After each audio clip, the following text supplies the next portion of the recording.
I was invited to play a friendly match from my team against one of the Hoops Nation users, Walter I'm White. He's actually, I believe, 5th on the leaderboard for my team games. Now, I don't know exactly how it's calculated, but this guy's played a lot, and look at his lineup. It's incredible. He's got Michael Jordan, Dominique Wilkins, Clyde Drexler, and a lot of other good players that you'll see. He's actually got Iverson on the bench. One player that he had on his team that kind of confused me, and I figured if he had all those players, he's also got some other great ones, is Blake Griffin. I mean, who in the world wants to use that guy? I mean, he's just not that good in my opinion if you've got all kinds of other options. But I was thinking about it. I've got a pretty good duo, and Gary Payton and Shawn Kemp. I really like playing with those guys. I've had them last year, and I got them very early on this year. But what about another duo? And I was thinking about those Rockets teams, and they had Clyde Drexler, at least on one of those teams, with Hakeem. So thinking about GP and Shawn Kemp versus having a Hakeem and Clyde Drexler, I don't know. That's a pretty good one. I think if you just went strictly off of overall ratings, you'd be better off with Hakeem and Clyde, because GP and Shawn Kemp are both 90 overalls. But look at Clyde Drexler. In this game, Clyde Drexler wins the game. I'll give you the outcome right now. Clyde Drexler wins the game for my opponent. And I have rarely played him. He's got to be one of the rarest legends out there. At least certainly he was last year. I never got him, and I had just about everybody. And every time I played him, which was rare, I always respect him because he can shoot it from outside pretty well. He can shoot off dribble, shoot in traffic, and he can also drive to the rack. And Dominique Wilkins doesn't have an outside shot, but a mid-range shot with very good shooting traffic as well. And it's even better this year. One of the things I noticed this year is some of these legends play better than they did last year. I mean, much better. So it's always cool unlocking some of their abilities. Now, last year I'd take GP, I'd put him in the post, but I'd also have a lot of, floaters and stuff getting launched with him. Now, his floater isn't nearly as good this year as it was last year. I thought last year was kind of cheesy. But this year, I can put him in the post and do all kinds of passes out of the post, all kinds of post moves with him, and it's highly successful. His finishing ability is dramatically increased as well. But then I look at somebody like Clyde Drexler, and my opponent has mastered the art of him. As you can see, he got his dribble moves down. He's taken his time making smart shots with him, and there's just really nothing I can do to stop that. I mean, unless I had a 8-foot tall point guard, there's no way I can guard that shot. I mean, he's just unbelievable in his abilities. I'm going to run a lot of my floppy 2 plays here, trying to get some offense going early, but Walter White's going to get out to a very big early lead, and I'm going to have trouble getting back. I'll be saved by a lot of desperation 3-point shots from LeBron James. That's really no way to play a matchup against a guy, especially one with a lineup like this. So I want to start talking about the whole playing with friends scenario. You actually have to pay VC to play with friends, and I think that's kind of, I understand why it is that way. I just don't think it's right. I think the 2K's standpoint is if they made it free, nobody would ever play Road to the Playoff games. Nobody would ever pay VC for their salaries. They'd just go and play with friends. People would have massive friend lists, and no one would ever pay the VC for salaries. I think that would be pretty awesome, to be honest with you. But when you play against friends, now you're going to be paying a full VC. So I think my VC is up to something like $2,850 or $3,000 per matchup, and that's a lot. And this guy I'm playing is probably somewhere, in the high threes, maybe even cracking 4,000. So you've got to have a ton of VC just to play a game against friends, which, that's almost a silver pack. That's a lot. So I don't really agree with the whole concept of paying VC to play against friends because, are they really your friends if you have to dish out all kinds of money just for the opportunity to play them? And then, people are going to have to prearrange, like, okay, I'll play you with X number of, gold players and the rest are all going to be bronze. And I've seen those types of negotiations take place. Like, hey, I'll play a friendly match against you. I just don't want to, play with anybody other than a bronze bench. And that makes sense as well. I don't know. It's something that's totally new. It'd be cool if you could play your friends and not have to pay a ton of VC for it, because then you have to go back and farm or spend a bunch of money and get more VC to play your friends again. And I enjoyed playing this match. I mean, don't get me wrong. It was highly competitive.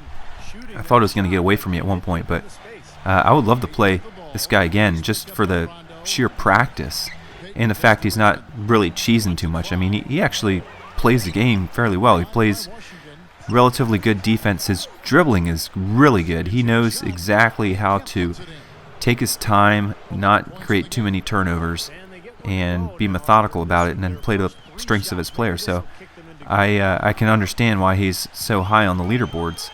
But I'd like to play this guy again. I think he'd like to play me as well. It's just you've got to rack up a whole bunch of VC to play games like this.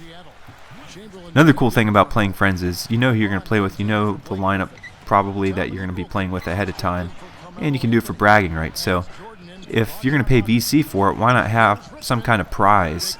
You know, maybe the winner doesn't have to pay his VC. I think that would be cool, and it would encourage a little more competition. So maybe the winner gets his VC back and the loser has to go out and farm again. That would be pretty cool, I think, and create even more competition amongst friendly games.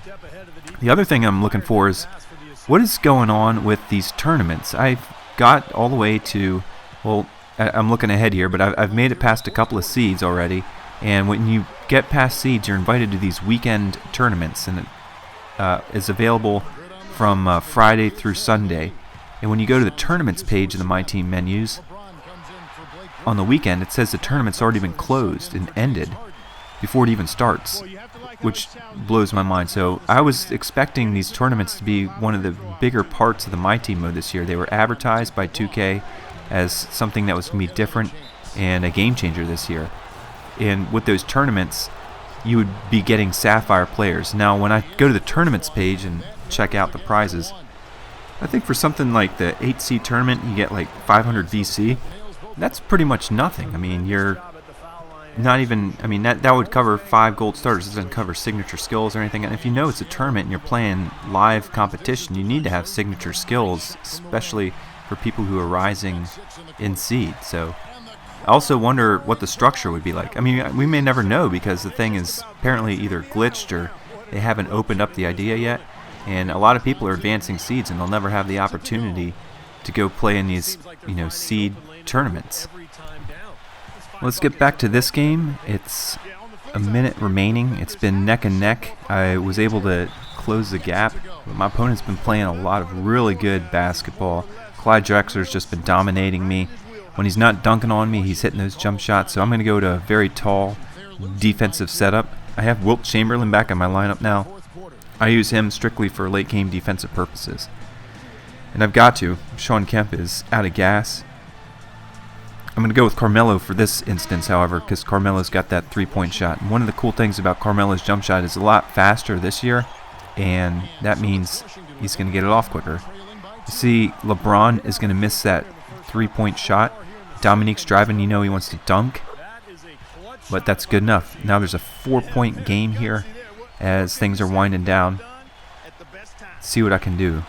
I really just need points. It doesn't matter if it's a 3 or a 2. My opponent's sagging off here in the post. I'm faking a couple moves there with Magic Johnson, seeing what he can do. We've got one MJ versus the other.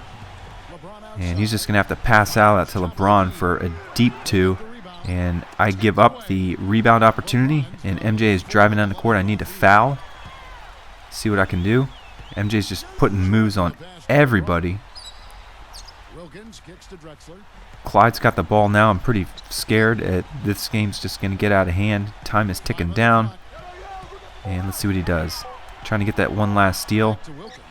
And as the shot clock winds down, I get the rebound to LeBron, who's wide open at the other end of the court. I'm cherry picking. See what I can do. This is not the friendliest of matches, and I'm going to go to my foul game plan. I'm going to try and extend the game and make it a free throw shooting contest. And I've got some good free throw shooters, but so does he. He's got Michael Jordan out there. And Michael Jordan's a really good free throw shooter, but I noticed last year in the game he would always miss like a free throw at the most important time. I don't know why that's the case. I don't know if that's modeled in the game, or maybe I just stink at shooting free throws with him. But I always felt more comfortable when I had somebody like Allen Iverson or Mitch Richmond on the line than Jordan. Now, outside the last 2 minutes, I would want Michael Jordan on the free throw line all the time because he's very good. And I look forward to getting him again this year if that's possible, because I want his free throw shooting and reliable jump shooting abilities. And now I'm going to get another foul off. I hit a 3, so it's a 1-point game. If he hits both these, then I'm going to have to shoot a 3, but I'm out of timeouts. So he'll get the first one. Now I need at least a 2. If he makes this, I need a 3. And he gets it. So without timeouts, I'm going to have to just chuck it all the way down court, hope for a 3-point shot to tie it and send it to overtime. Michael Cooper's got it. He's going to dish to LeBron, but he's got a foot on the line, so it doesn't even matter. That ball is no good.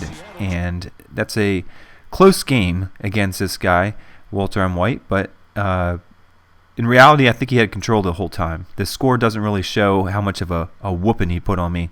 And it was all orchestrated by his ability to use Clyde Drexler. And I hope someday I can get Clyde. I think he'd be a blast to play with, this amazing jump shooting and crazy dunks. So thanks for watching my review of the friendly matches from my team. I'll see if I can bring some more. If you'd like to play me, hit me up. My gamer tag is Loshbaum. But just make sure that you save your VC, because you're going to have to pay to play these friendly matchups. Thanks for watching the video. Until next time.